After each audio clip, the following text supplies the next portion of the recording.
você já se sentiu perdida com a relação entre a data da Páscoa e como você lida com isso dentro da sua casa com os seus filhos? Então fica nesse vídeo que a gente vai falar sobre isso. Olá, eu sou Thaisa Calegari, criadora desse canal Criando Vencedores. Seja muito bem-vinda. Eu sou a mãe do Samuel e do Miguel e eu sou apaixonada por criação com propósito e direcionamento. Aqui a gente fala sobre maternidade cristã com foco na criação de meninos. Mas o assunto de hoje, claro, pode ser aplicado em qualquer um dos dois. Eu, sinceramente, não estou aqui para te engessar e nem para ditar o que você deve ou não deve fazer na sua casa. Esse é um convite a uma reflexão sobre essa data e como a gente pode tratar ela com as nossas crianças dentro dos nossos lares. Então, ponto 1, refletir sobre o que é a Páscoa. Primeiro de tudo, você sabe verdadeiramente o que é a Páscoa? Como ela teve origem? Como que foi a história? Se você não sabe, procure se aprofundar mais nela. Se você sabe, prepare um momento de histórias para os seus filhos. As histórias, elas são uma ferramenta incrível de conexão com as crianças. Eles param para ouvir, eles amam. Se você conseguir, coloque os personagenzinhos ali com algum objeto. Se não, faça você toda aquela expressão importante para mostrar para eles o quanto você valoriza essa história, que é uma história real, né? Então começa lá com o povo hebreu, quando ele estava na última praga, sendo livre do Egito, onde Deus instituiu a comemoração da Páscoa, depois passa ali para a morte de Jesus, depois a ressurreição e o verdadeiro motivo da nossa Páscoa hoje, que é relembrar esse momento. Então só de você fazer isso, ter esse momento de histórias, aqui em casa a gente costuma fazer sexta, sábado e domingo, esses momentos. Então, só de você fazer isso, você já está ali, ó, fortalecendo o alicerce do que realmente é importante para você. Eu costumo dizer que o que é importante, a gente gasta tempo. Então, assim, não é falar 5 minutinhos, contar, não, filho, a Páscoa é sobre Jesus, né? Quando você entende toda uma história por trás, aquilo se torna muito mais potente, muito mais forte. Eles vivem aqueles momentos da história. Se for o caso, assistam. Hoje, graças a Deus, tem um monte de opção muito legal. Assistam filmes sobre isso, assistam desenhos que conte um pouco dessa história. E isso tudo vai te ajudar a preparar o primeiro pilar, né, e o mais importante deles, que é transmitir a verdadeira mensagem sobre a Páscoa. Outro ponto crucial e muito importante é um princípio. O princípio da verdade.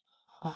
Eu não acho que seja nada demais as crianças gostarem de coelhinho, porque, gente, é tudo colorido, é tudo lindo, é tudo fofo, tem chocolate, ai, gostarem do ovo de Páscoa. Nossa, meu filho queria um ovo de Páscoa, eu não vou dar, deixa ele ser feliz. Porque eu não sou a favor é de negociar a verdade.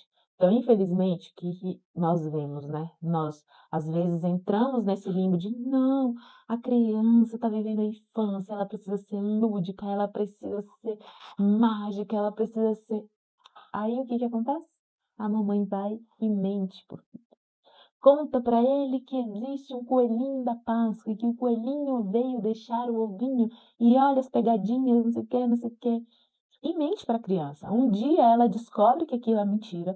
Algumas crianças ficam realmente abaladas com a descoberta da mentira. Outras vão indo ali num processo, mas sabem que, ó, meus pais mentiram para mim durante a minha infância. O ser humano já tem uma índole, já tem uma queda pela mentira. Eu vejo meu filho de 3 anos, gente, 3 anos. Nessa casa a gente fala e refala sobre a verdade. E quando você pergunta assim, quem foi que fez isso? Ele na cara dura fala, o Samuel. E não foi. Dizendo que foi o irmão e foi ele. Então a gente já tem um trabalho árduo para ensiná-los a falar a verdade. Aí você pega o seu próprio trabalho e joga na lata do lixo por causa de um coelhinho. Nossa, isso quer dizer então que eu vou chegar com os 2 pés na porta e vou falar, meu filho, esse negócio de coelhinho da Páscoa é uma mentira. Mentira para você. Você não precisa fazer isso, né? Você vai ali, ó, com todo amor, com toda empatia, com todo carinho. Se você não começou ainda, vai começar a introduzir esse assunto, já começa falando a verdade desde o começo, porque uma criança que nunca foi enganada não vai sofrer em saber a verdade, né? Então, olha, filho, ai, coelhinho, não sei o quê, nossa, é muito legal, né? Olha, isso é uma historinha. Isso não é de verdade, você sabe, né? Olha, igual quando você assiste um desenho que você gosta daquele personagem e ele é uma imaginação. O coelhinho da Páscoa é uma imaginação, é um personagem. Ai, Thaisa, mas eu gosto muito de fazer as pegadinhas e de viver aquele momento. Se você gosta muito de fazer isso, faça, só que faça falando a verdade. Filho, vamos fazer uma brincadeira de Páscoa?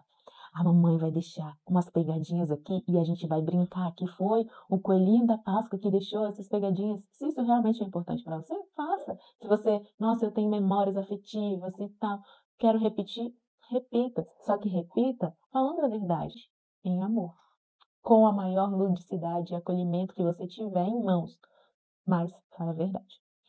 Se você já veio de uma tradição, né, de contar para eles que existe coelhinho da Páscoa e você gostaria de mudar isso, eu gostaria de mudar isso a partir de agora, Thaisa. O meu conselho para você é conversar com a maior honestidade e sinceridade do seu coração. As crianças são muito inteligentes e elas são muito empáticas. Ela vai entender você. Então, se chamar ele para conversar, filho, queria conversar com você sobre a Páscoa. Conta toda aquela história que a gente conversou como primeiro ponto e depois fala: o que mais você sabe sobre a Páscoa? Às vezes ele já sabe que é uma mentira, né? E às vezes não, e às vezes ele vai falar: ah, mamãe, existe também o coelhinho e tal. Fala: então, filho, eu queria conversar uma coisa com você.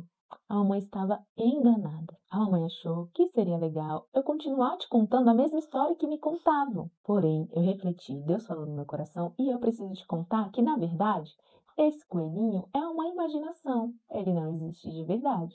E os adultos fazem para as crianças ficarem felizes, porque as crianças gostam de chocolate, gostam de coelhinho, mas ele não existe de verdade, ele é uma imaginação. E se você gosta dele, a gente continua brincando sobre ele. Fala: filho, desculpa, eu achei que eu estava fazendo uma coisa boa, mas agora eu entendi que isso não é tão bom assim. Provavelmente, seu filho vai aceitar, vai ser empático para você, vai receber de uma maneira positiva. Se você está começando a conversa, está sentindo que aquilo está mexendo muito com a emoçãozinha dele, para, vai orar, pede direção para Deus, mas eu tenho certeza que falar a verdade é o mínimo que Deus espera de nós, principalmente em relação à Páscoa. Se você quiser deixar esse momento especial, fala assim: olha, tudo bem, eu falei a verdade e tal, mas eu gostaria de ter uma tradição aqui em família sobre a Páscoa. Eu acho muito legal. Inclusive, eu aplico isso na minha casa. A gente faz o nosso momento, a gente vive ali um momento família, exalta muito o verdadeiro sentido da Páscoa. Depois comemos ali um bolo de cenoura com chocolate, muito gostoso e tudo mais. Se você, inclusive, quiser acompanhar essa tradição, eu vou deixar o meu Instagram aqui para você acompanhar o que, que a gente vai fazer nessa Páscoa. Eu espero que esse vídeo tenha te ajudado, tenha te dado uma luz e uma direção em como agir com seus filhos nesse momento da Páscoa. Se você gostou e gosta de conteúdo sobre maternidade cristã, de uma forma reflexiva, eu te convido a seguir esse canal, a curtir esse vídeo. E se você conhece outras mães que podem se beneficiar desse conteúdo, encaminha para elas. A minha missão aqui é caminhar junto com você, porque você está criando um vencedor e não está sozinho. Feliz Páscoa!